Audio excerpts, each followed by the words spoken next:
پاکستان عدالتی نظام الو اور طوطا طوطی۔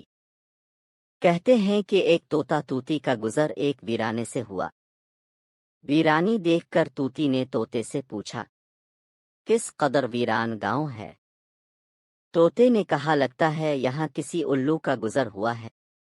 جس وقت طوطا طوطی باتیں کر رہے تھے، اس وقت ایک الو بھی وہاں سے گزر رہا تھا۔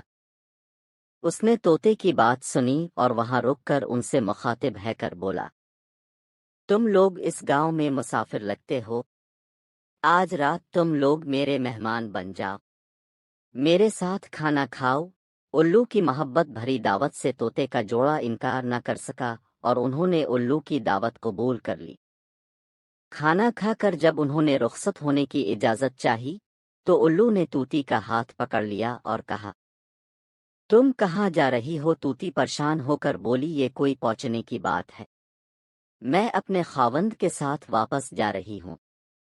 الو یہ سن کر ہنسا اور کہا، یہ تم کیا کہ رہی ہو؟ تم تو میری بیوی ہو۔ اس پہ طوطا طوطی الو پر جھپٹ پڑے اور گرما گرمی شروع ہو گئی۔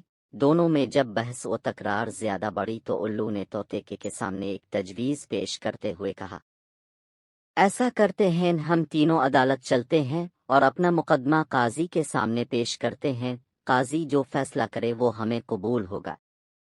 الو کی تجویز پر طوطا اور طوطی مان گئے اور طے ہوئے قاضی کی عدالت میں پیش ہوئے۔ قاضی نے دلائل کی روشنی میں الو کے حق میں فیصلہ دے کر عدالت برخاست کر دی۔ طوطا اس بے انصافی پر روتا ہوا چل دیا تو الو نے اسے آواز دی، بھائی کے لیے کہاں جاتے ہو؟ اپنی بیوی کو تو ساتھ لیتے جاؤ۔ طوطے نے حیرانی سے الو کی طرف دیکھا اور بولا، اب کیوں میرے زخموں پر نمک چھڑکتے ہو؟ یہ اب میری بیوی کہاں ہے؟ عدالت نے تو اسے تمہاری بیوی قرار دے دیا ہے۔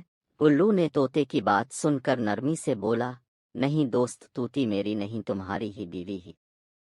میں تمہیں صرف یہ بتانا چاہتا تھا کہ بستیاں الو ویران نہیں کرتے۔ بستیاں تب ویران ہوتی ہیں جب ان سے انصاف اٹھ جاتا ہے۔